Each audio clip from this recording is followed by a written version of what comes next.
cardiovascular system is composed of both the heart and the blood vessels, so it's nicely divided into chapter 18 with the heart, and then chapter 19 with the blood vessels. So next test will actually cover chapters 18 and 19. Tentatively, we are looking forward to around February the 24th for that date. So we're just kind of planning ahead. You know, if you're thinking about that, that's not that far off.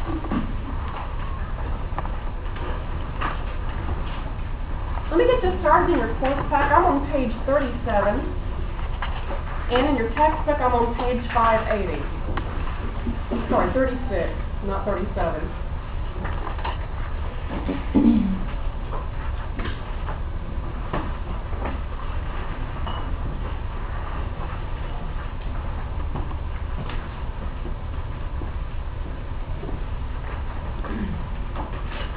Before we dive into the heart today, I wanted to share with you several resources that can be helpful to you. I know we probably come into this course with the mental concept that the heart beats, pumps blood, big deal, right? That's it. Boy, oh boy, is there so much to the heart and the cardiovascular system. We're going to talk about the heart, how the heart actually regulates blood pressure through A&P. We're going to talk about the stretchiness of the heart and how that can actually respond to the blood volume changes. We're going to talk about EKGs and how you can look at the response of heart muscle tissue to nerve impulse stimulation. Thankfully, there are lots of great resources out there. One of them is this IP pen that came with your textbook. And on that IP pen, you'll notice there are several different activities associated with the heart. For instance, on Thursday, quite likely, maybe today, we're going to talk about EKGs and the intrinsic conduction system. In plain English, what this means is how the heart beats and how you can measure that using an EKG. They actually walk you through the intrinsic conduction system on the CD. So if you still have this thing around, I'd pull it back out and just work through the cardiovascular system. There's a lot of nice activities on here that can be very helpful for both chapters 18 and 19. They cover both heart and blood vessels on here. Medmovie.com, that's a real easy website to remember. They have tons of animations that you can drop down and look at. Pretty much everything from blood flow, the real simple stuff, to the complicated stuff like AFib and tachycardia and other kinds of heart disorders. What you'll want to do is look down here where it says cardiovascular ML. Click on that, and then they've got this huge list of items that you can drop down and preview. You can spend an entire day looking at all their animations. The nice thing is they walk you step by step through the animations, so it's a great way to kind of look at specific disorders that we talk about in here and actually see the animation on that website. If you've checked out B2L lately, Dwayne sent a YouTube link to a great animation that just covers heart anatomy. So if you, as you probably know how YouTube works, you get lost and you look up and it's 3 hours later. So there's lots of nice videos out there on YouTube that you might want to look, starting with his on how the heart actually is structured.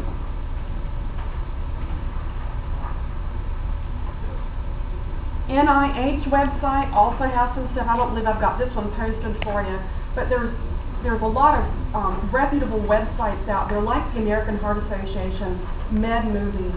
This is the NIH, National Institutes of Health website. So these are reputable resources that you can use and feel like you're getting a good tutorial, you might say. So do check out some of those things if you're at home studying. Reading through the heart will help make some sense, but there's nothing like seeing it work in action. So that's why I was trying to share a number of resources with you before you can watch this stuff. All right, and I'll post that link there for the NIH for you.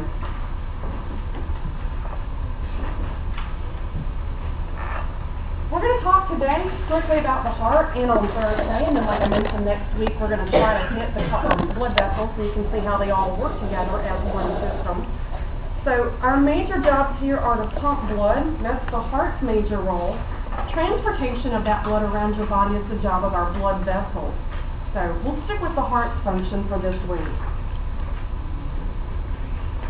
All right, on your worksheet there, page 36, you'll notice the size of your heart is about a fist shape. In lab, if you happen to have seen the pig hearts, they are about the size of our own hearts. If you happen to see the B part, they are huge. Nobody has a heart that big. But they're nice because you can at least see all the details in one of those B parts. Let's talk about the orientation of the heart in your thoracic cavity. In proper anatomical position, we have two main regions of your heart. The topmost region is known as the base, and that's where all these blood vessels emerge. And this bottom pointy region is known as the apex, and that's where those ventricles are found. In your chest cavity, your heart sits more or less in the very center, give or take about 1/2 of an inch. But for the most part, your heart does sit directly center in the thoracic cavity. So, where does this apex point? Left hip. Left hip, good. Where does the base direct itself? Right shoulder, good. So even though the heart is more or less in the center of your thoracic cavity, why do people have this notation that the heart is in the left side? What's working most hard on that left side? Ventricles, exactly. Take this top part off, you can see that pointing towards your left hip, your apex, is actually mostly composed of this thick myocardium. That thick myocardium is pumping away, that's where our ventricles are located. So if people have this connotation that their heart is oriented toward the left, it all has to do with the pumping action of those ventricles, which are oriented toward that apex. You'll also notice in this next picture, if we do a cross-section view of the heart, you can see that the heart's orientation is directly in the center of the thoracic cavity. You'll also recall that this little indentation, this little snug spot where the heart is called the mediastinum. Easy to remember, media is where? Middle. And sternum kind of sounds like what? Sternum. Yeah, so right directly underneath your mediastinum or sternum area, that's where you're going to have the heart housed in a little snug cavity. You can see, of course, on either side here we have each of our lungs, and so snug right there in the middle up against the spinal column and those vertebrae is where your heart is housed.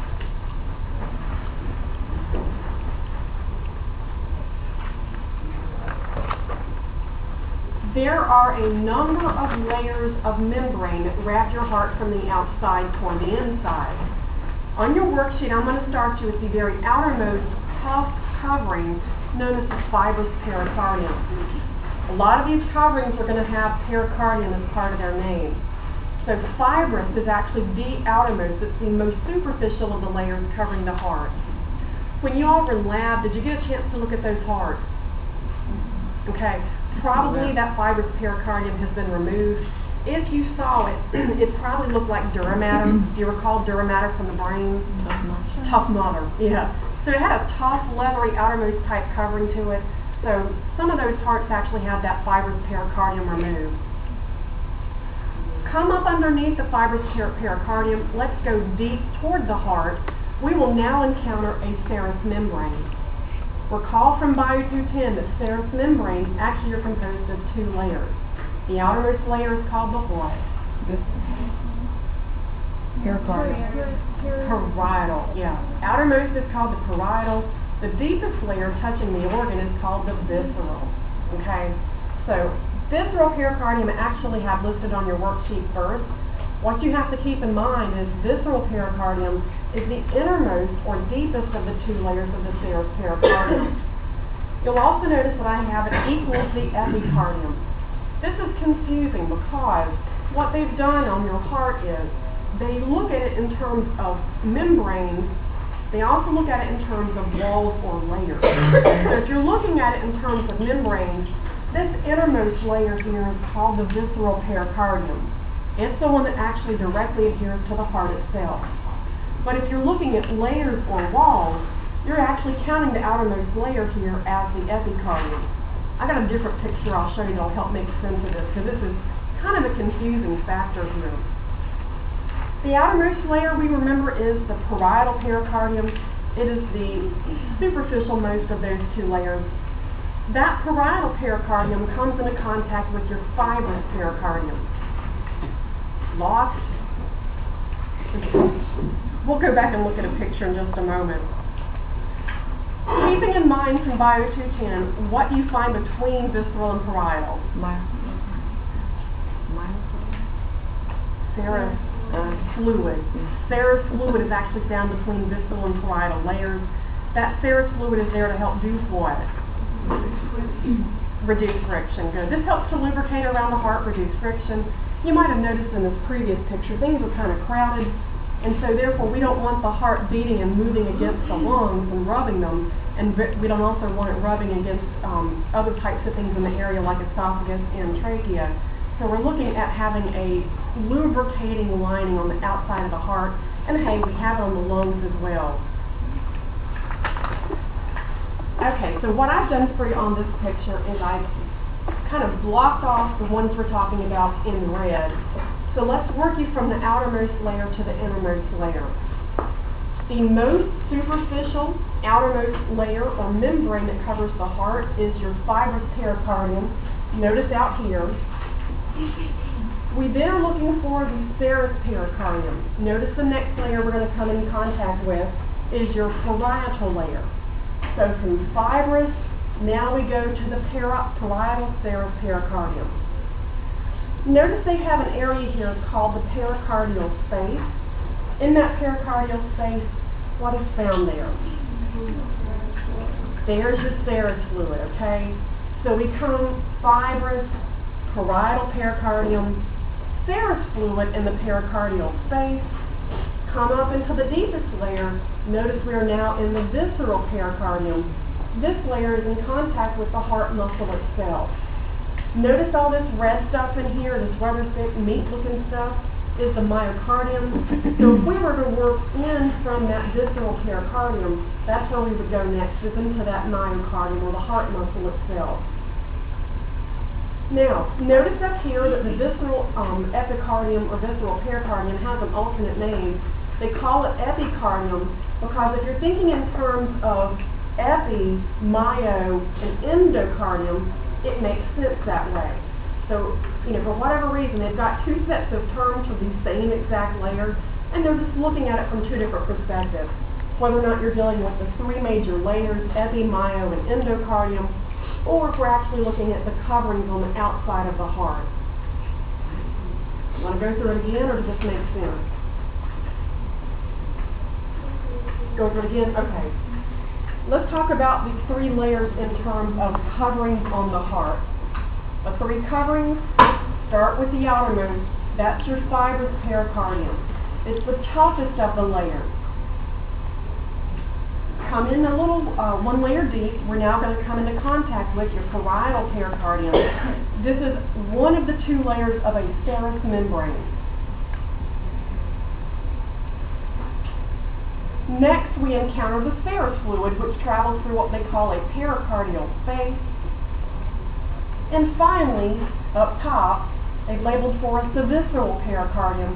That is the deepest of the three layers covering the heart. In terms of heart wall itself, or heart layers, we're going to start with that visceral pericardium, but now we're going to change the name. Now we're going to call it the epicardium, because it is the outermost of the three layers of the heart wall itself. Myocardium is next, and then endocardium is the innermost lining on the inside of the heart. So really, if you work it from the outside to the inside of the heart, let's go through. Number one, fibrous. Number two, parietal pericardium.